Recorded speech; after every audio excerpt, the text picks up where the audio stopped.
Bonjour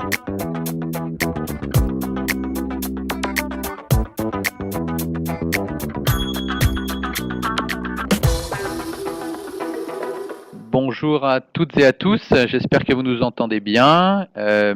On vous remercie de vous être connectés ce matin pour ce petit atelier avec French Web sur l'écoute des réseaux sociaux. On fera évidemment une session de questions-réponses. Vous avez la possibilité bien sûr de poser des questions tout au long de la présentation. On pourra y répondre même pendant la présentation et la majorité, je pense quand même, des questions seront répondues à la fin. Donc je me présente, je m'appelle Pascal Harry, je suis en charge du développement des ventes des applications d'expérience client et de social, et je serai accompagné de Pascal Rutsky, qui est une spécialiste de nos solutions qui tournent autour des médias sociaux. Donc on va faire une session en deux parties, une petite partie introduction que je vais faire sous forme de slide, et puis derrière on vous montrera directement l'outil, je pense que ça sera le plus parlant. Alors, je ne sais pas si c'était vraiment la peine finalement de revenir là-dessus, mais on est vraiment aujourd'hui dans un monde où les médias sociaux sont hyper présents à tous les étages des entreprises. Donc, en tout cas, c'est une préoccupation, même s'il n'y a pas forcément toujours aujourd'hui des stratégies ou des organisations mises en place pour adresser ces réseaux sociaux. Mais ce qui est sûr, c'est que le volume d'informations, le volume d'interactions qui se déroule sur ces médias sociaux est en croissance. Et il est évident que pour les marques aujourd'hui, c'est un vrai challenge de savoir comment s'organiser, comment adresser ces médias sociaux et comment engager la relation avec leurs clients ou leurs socionautes. Alors c'est pour ça que Oracle aujourd'hui a décidé depuis quelque temps d'avoir une vraie stratégie pour adresser ces réseaux sociaux. Un certain nombre d'acquisitions ont été faites ces dernières années.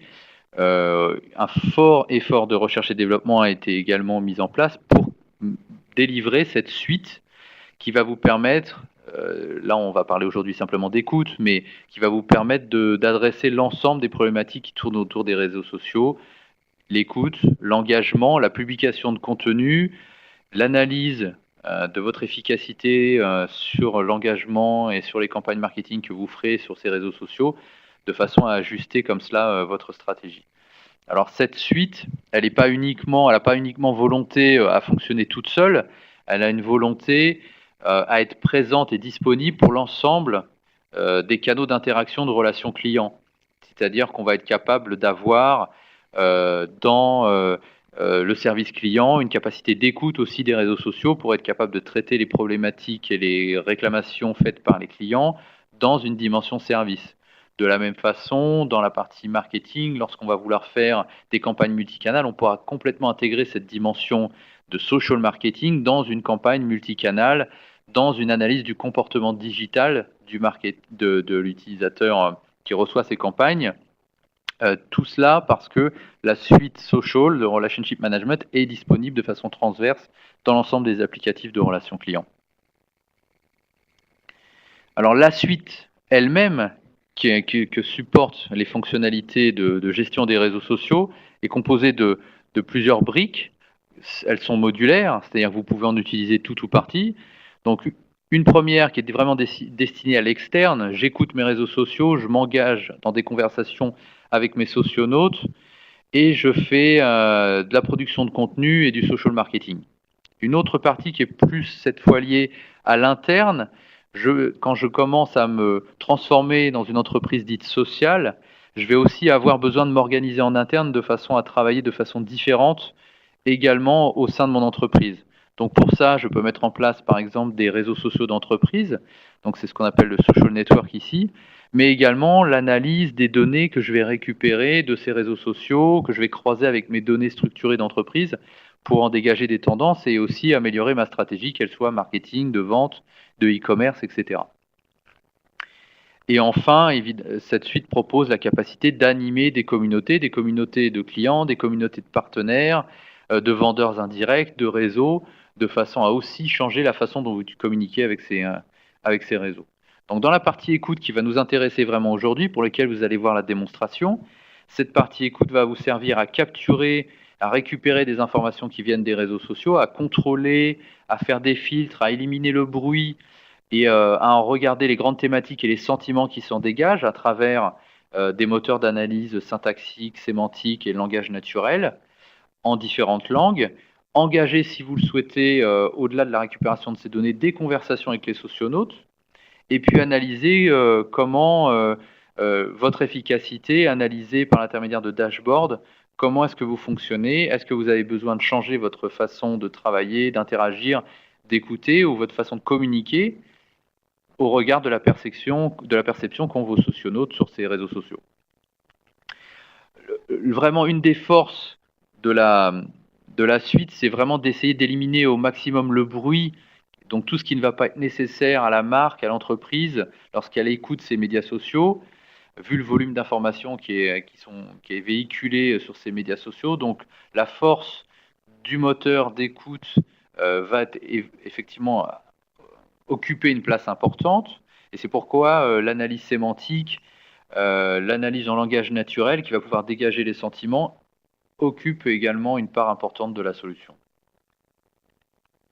Alors quelques exemples très brefs avant de passer à la partie démonstration. Donc un exemple de CNBC, donc une chaîne d'information et de médias en temps réel, qui a utilisé la solution pour écouter lors d'événements bien particuliers comme les soldes aux États-Unis, écouter un certain nombre de marques pour, en temps réel, être capable de donner des tendances, à savoir quelle est la marque qui allait a priori réussir ses soldes, et quelles sont les marques a priori qui avaient une moins bonne perception par les socionautes. Euh, la récupération d'infos en temps réel des posts et l'écoute et ce qui a découlé, les tendances qui ont été récupérées de ces réseaux sociaux ont permis à CNBC d'annoncer un certain nombre de choses, comme par exemple le fait que la marque Coll allait plutôt rater ses soldes, alors que les analystes avaient prédit que ça allait fonctionner, et tout simplement parce que le buzz qui était créé autour des soldes et des produits qui étaient proposés par Coll pendant cette journée de soldes n'était pas à la hauteur des attentes des consommateurs. Alors un autre exemple qui est Pepsi. Alors là, c'est une autre utilisation de la partie écoute, mais c'est vraiment comprendre les tendances, les intérêts des consommateurs, pour quels produits, dans quelle région, être capable d'analyser un petit peu tout ça sur différents marchés, et comme ça en déduire un certain nombre de tactiques, de stratégies, que ce soit au niveau marketing, communication, produits, sur ces différents marchés. Et enfin, un autre secteur d'activité que sont le secteur de l'automobile, donc pour une marque qui est Chevrolet. Donc là, c'est pareil, au départ, la volonté, c'est d'écouter, d'en dégager les tendances, de comprendre ce qui se passe derrière le buzz qui est fait autour de la marque. Mais ils ont été un petit peu plus loin, c'est qu'évidemment, ils ont corrélé cette écoute et la compréhension des réseaux, de ce qui était dit sur ces réseaux à des investissements et des stratégies de campagne marketing, à de l'engagement avec les potentiels acheteurs de véhicules, puisqu'ils ont dégagé, grâce à l'analyse sémantique, les sentiments autour de l'intention d'achat, et être capable comme ça d'engager une conversation plus dirigée, plus efficace avec les potentiels acheteurs de véhicules. Et ils ont collecté des informations et amélioré leur connaissance également de leurs clients à partir de ce qui était collecté sur ces médias sociaux. Voilà quelques petits exemples, on pourrait en donner d'autres évidemment, mais on va s'arrêter là. On va passer à la partie démonstration. Je vais passer le petit micro à ma collègue Pascal, et qui va vous parler un petit peu de la solution en détail. Et puis, si vous avez des questions, surtout n'hésitez pas à vous lâcher au fur et à mesure de la session. Bonjour à tous, donc je suis Pascal Rutsky et je suis en charge au niveau des solutions autour du social media. Donc je vais vous montrer le produit, comment vous pouvez faire aujourd'hui de l'écoute, de l'irréputation et de l'engagement donc conversationnel auprès des socionautes. Donc on va tout simplement accéder à la plateforme. Donc je vais partager maintenant mon écran.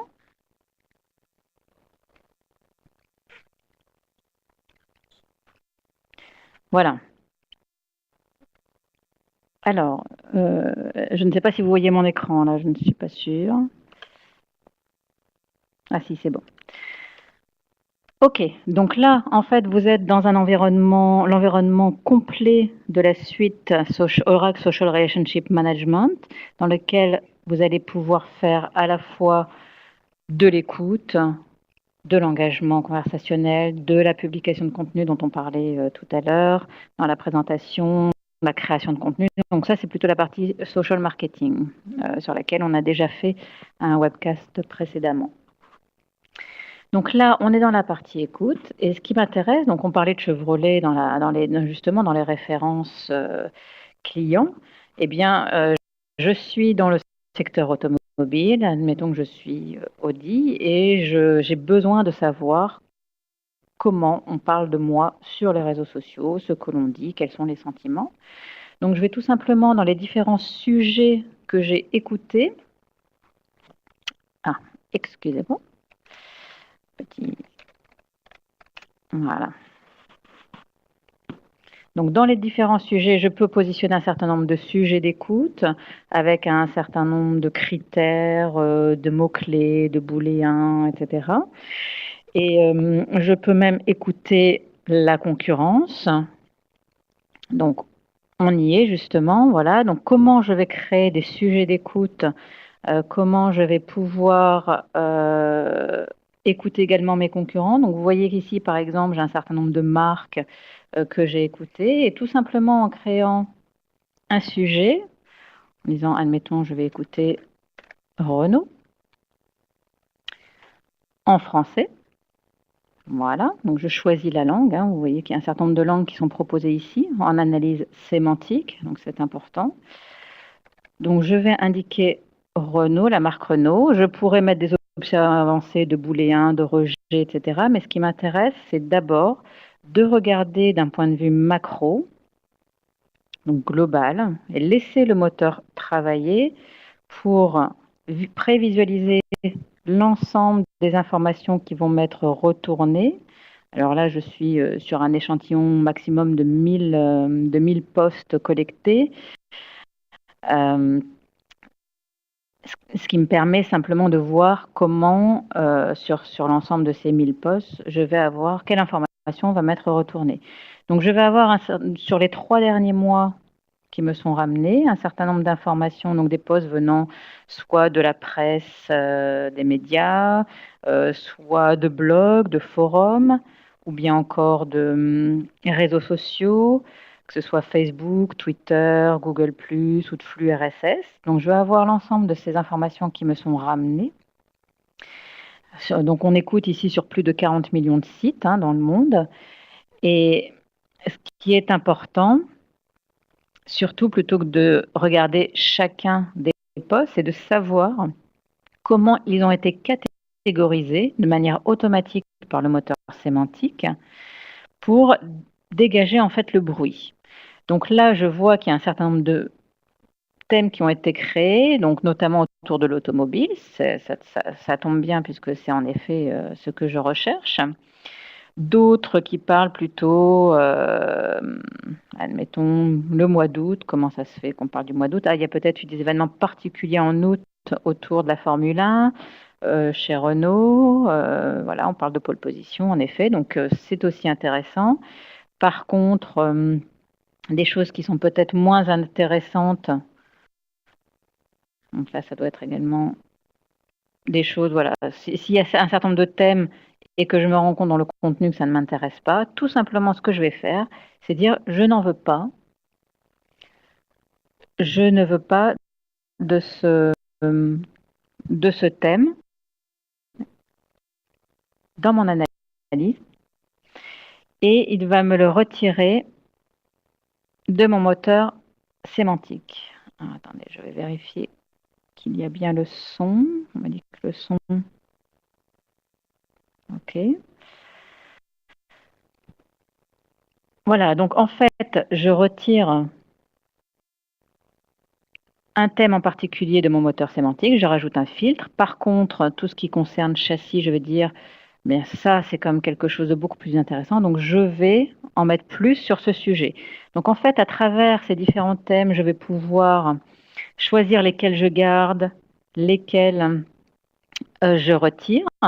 Et ça va me permettre automatiquement, plutôt que de passer des heures, voire des semaines à retirer le bruit qui ne m'intéresse pas, de pouvoir les retirer de façon automatique, laisser le moteur choisir lui-même le contenu et afin d'obtenir un signal pur à la fin. Donc c'est de cette façon que je vais pouvoir filtrer un certain nombre d'informations, réaffiner ma recherche jusqu'à obtenir l'analyse définitive et le signal pur que j'attends pour pouvoir activer ma recherche. Donc là, on voit bien en effet qu'un certain nombre de nouveaux thèmes liés beaucoup plus cette fois-ci à l'automobile sont présents dans cette recherche. Et là, j'obtiens réellement mon signal pur. Une fois que l'analyse a été faite, je vais pouvoir regarder dans mes différents tableaux de bord. Dans mes différents tableaux de bord, donc l'analyse autour de ma marque. Donc je vois l'activité qui est remontée. Je peux la voir donc sur le dernier mois, mais je peux la voir également sur une période beaucoup plus large. Donc il n'y a pas de limite en termes de taille, donc je peux la regarder sur 3 mois, sur 6 mois, etc. Et de cette façon, j'ai l'activité qui se redessine en fonction de la période de temps. Je vois également les sentiments qui me sont remontés. Donc je vois quand même que j'ai plutôt des sentiments positifs. Ma marque est bien perçue apparemment par les internautes. Je peux comparer, voir d'où vient le contenu des posts que j'ai collectés. Donc que ce soit des blogs ici, que ce soit plutôt sur Twitter, sur des tweets. Et voilà. Et donc, je vais également pouvoir comparer ce qui m'intéresse. Ce qui m'intéresse surtout, c'est de voir par rapport à la concurrence. Notamment, je vais regarder BMW, je vais regarder Mercedes. Je peux regarder, donc j'ai un certain nombre de marques que j'ai analysées également sur lesquelles je peux regarder et voir quelle est ma partie. Donc, en effet, par rapport à Mercedes et BMW, bon, dans cette période de 3 mois, il y a eu plus d'activités autour de mes concurrents que de moi-même. Par contre, ils ont des sentiments plus négatifs que les miens, donc ça peut me rassurer. Donc, il suffit également pour analyser les sentiments et voir qu'est-ce qui remonte de ces sentiments, tout simplement de cliquer sur la partie sentiments négatifs. Donc, je pourrais cliquer sur n'importe quelle zone dans mes graphes pour obtenir les posts derrière. Donc, je vais ramener l'ensemble des sentiments négatifs et je vais pouvoir analyser d'où ils viennent. S'il s'agit de comptes Twitter, par exemple, je peux voir également remonter le score d'influence qu'on appelle le Cloud Score et qui permet de savoir si la personne qui a parlé de la marque est un influenceur ou pas. Et ce qui est important, c'est dans ces sentiments négatifs aussi, quels sont les thèmes autour des sentiments négatifs qui me sont ramenés. Donc ça a pour but de pouvoir ensuite transférer à des équipes spécifiques de community manager ou de service client tous ces posts concernant les sentiments négatifs et de pouvoir y répondre de manière beaucoup plus réactive. Je vais avoir également la possibilité de voir, d'avoir une répartition de ces posts dans le monde. Si j'en ai en France, je vois que, bien sûr, là on parle, ça a été une écoute en anglais, donc on voit une prédominance sur les États-Unis, mais par contre, je peux également en avoir un certain nombre en France et je peux cliquer à tout moment sur n'importe quelle zone du monde pour faire des zooms également sur les posts de certaines parties du monde. Je peux également voir la répartition entre hommes et femmes. Donc, il y a beaucoup plus d'hommes qui parlent de voitures, c'est étonnant. Et je vois également la répartition par tranche d'âge concernant donc ces différentes marques. Alors, je vais enlever la partie Mercedes, la partie BMW et me concentrer sur ma marque uniquement. Je peux également voir l'évolution au cours du temps, donc semaine par semaine, de l'activité autour de ma marque, des sentiments, donc ce qui reste assez stable, et enfin des contenus, des différents types de contenus dont les posts sont issus. Et dernière partie de l'analyse, c'est la capacité à travers le moteur d'analyse sémantique de pouvoir bénéficier d'un certain nombre d'indicateurs, donc de KPI prédéfinis, qui sont déjà prépositionnés pour vous et dans lesquels en fait ils sont associés à l'ensemble des posts qui ont été collectés. Donc, et ça de manière très performante. Donc on va pouvoir voir par exemple les posts qui parlent de qualité, les posts qui parlent de fidélisation éventuellement, qui parlent de prix ou encore d'intention d'achat, ou donc avec le purchase language, ou encore tout ce qui est relatif au service client, des réclamations, ou encore par exemple l'intention de passer à la concurrence. Donc ça permet de voir ces indicateurs, quelle est la répartition des postes que j'ai collectés dans ces fameux indicateurs et de pouvoir relayer chacun de ces indicateurs, enfin chacun de ces postes associés aux indicateurs au moment de l'engagement que je vais avoir avec les socionautes pour par exemple pour différentes équipes éventuellement ou différentes personnes sur lesquelles on attribuerait les réponses à donner sur ces indicateurs. Donc je vais aller maintenant dans l'engagement justement, parce qu'une fois que j'ai eu l'ensemble de l'analyse de ces différents postes, tous les tableaux de bord, les graphiques qui me permettent d'avoir un certain nombre d'informations,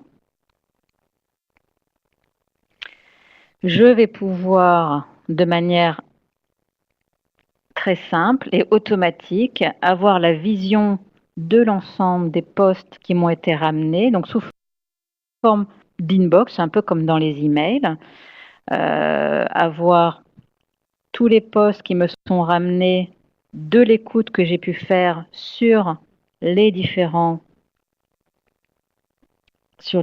sujets d'écoute que j'ai pu faire. Je peux filtrer notamment sur un sujet en particulier, notamment ma marque.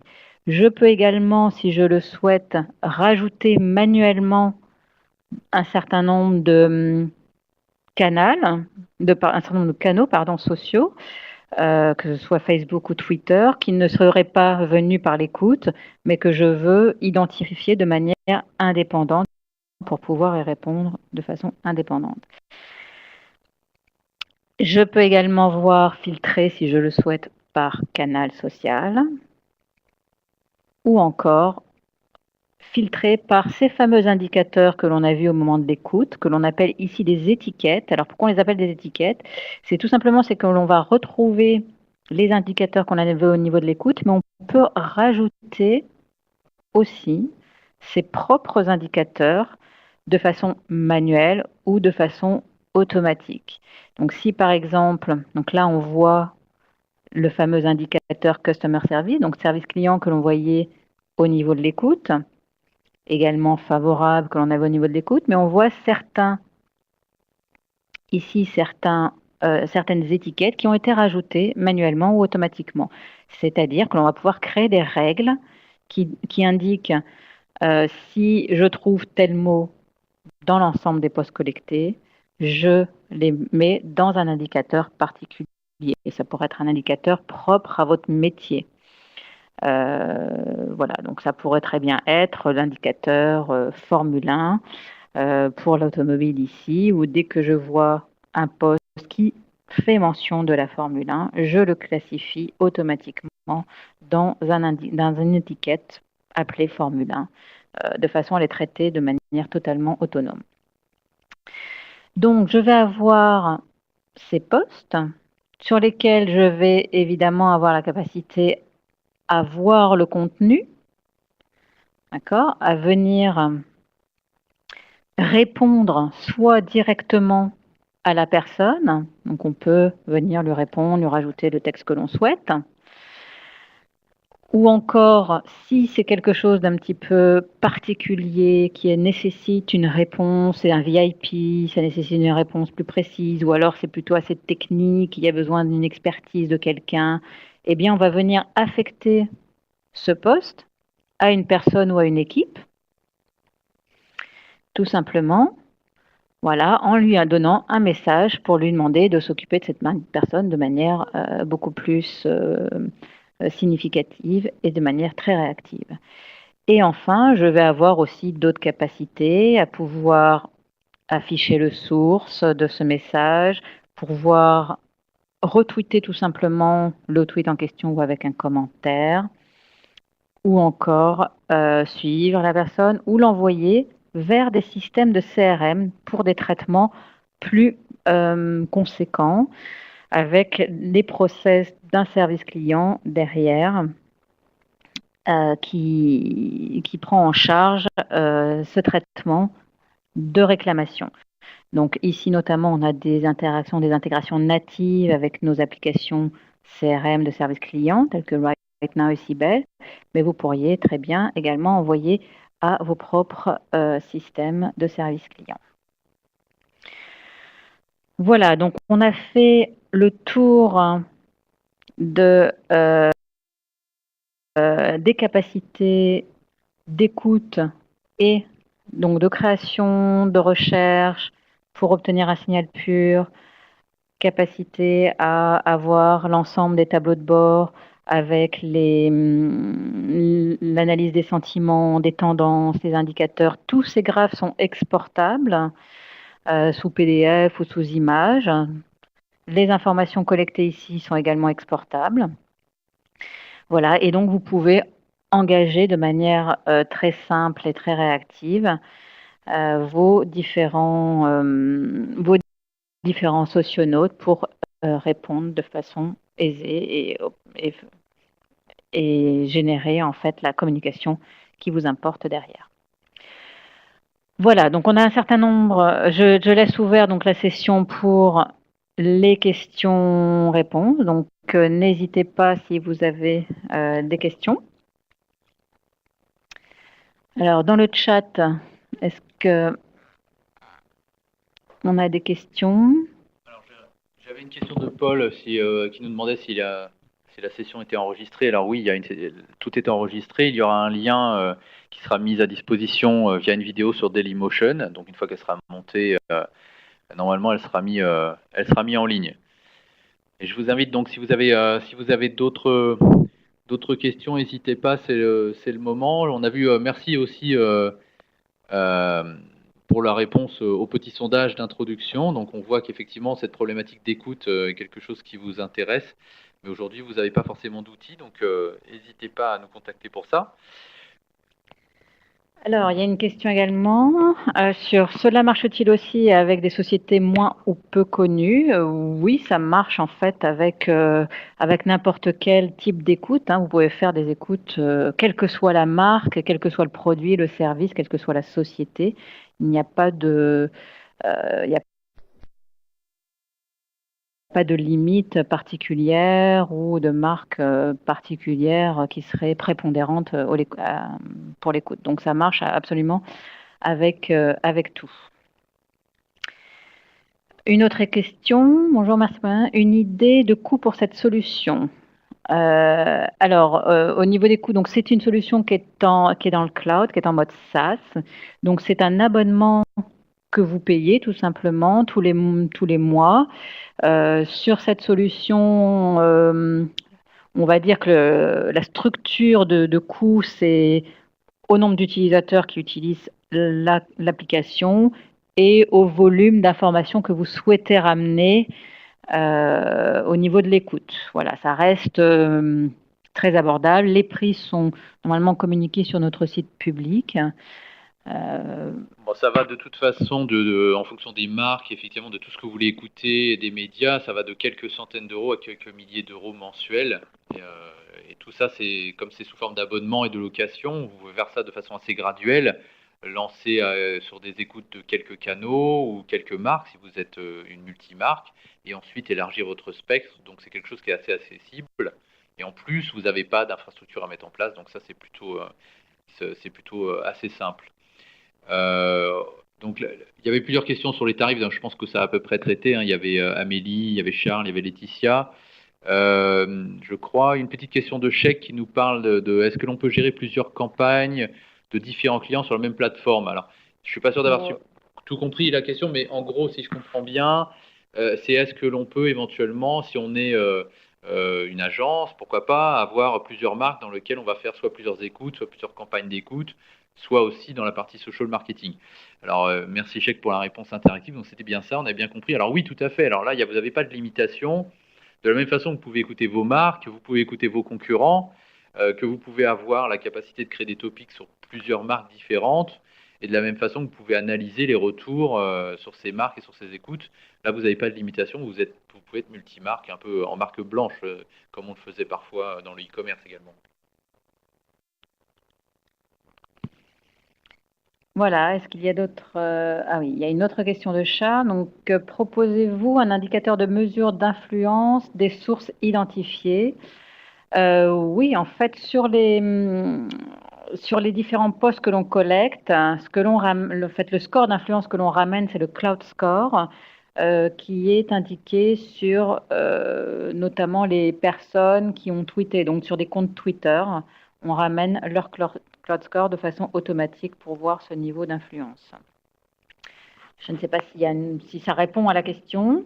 Oui, alors pour compléter, peut-être on peut dire aussi que dans les fonctionnalités qui arrivent d'ici à la fin de l'année, on va avoir une gestion effectivement des influenceurs au-delà du Cloud Score, qui là va être multi-médias sociaux, qui va vous permettre d'identifier parmi ceux qui postent, quels sont ceux qui postent le plus, qui ont un réseau d'influence le plus important et qui nécessiterait peut-être un traitement particulier ou pas. Donc c'était pour Charles. Alors, une autre question de Chèque. Est-ce que le benchmark des concurrents est fiable à 100%? Comment ça se passe?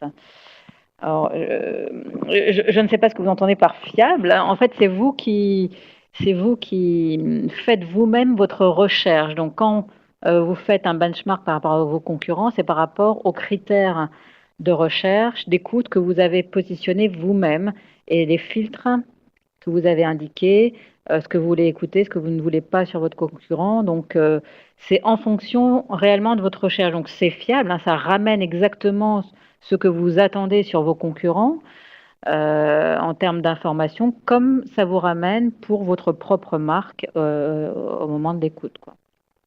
Alors, je peux dire que globalement, si on veut parler de pertinence et de fiabilité, alors ce qu'on écoute, c'est ce qui se passe finalement sur les réseaux sociaux. Donc ça, on l'invente pas. Par contre, la pertinence de l'analyse des sentiments, des thèmes qui s'en sont dégagés, à partir du moment où vous nettoyez aussi un peu de bruit, vous allez avoir quelque chose d'assez proche, voire très proche de la réalité. L'outil, lui, va vous ramener une fiabilité à hauteur de 75-80% en termes d'analyse de sentiments.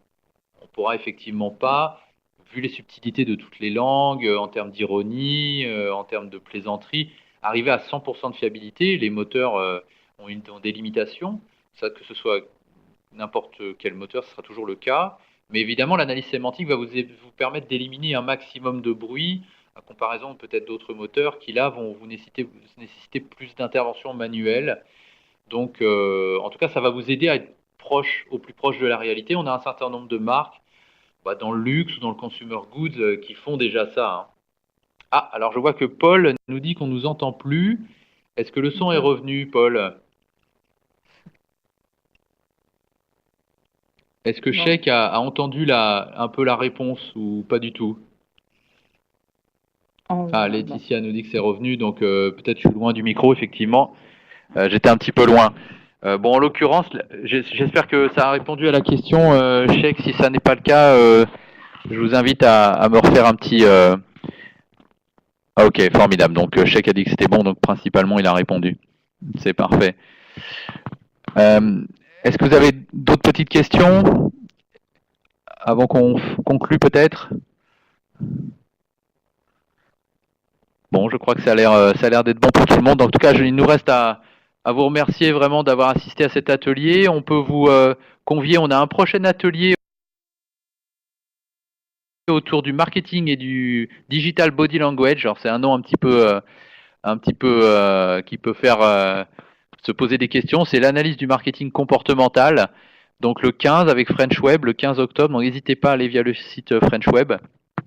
Et puis on s'arrangera pour vous donner envie aussi de faire du marketing comportemental sur tous les canaux. Merci beaucoup, une bonne journée à tous et à bientôt sur les ateliers French Web avec Oracle. Merci à tous et bonne fin de journée.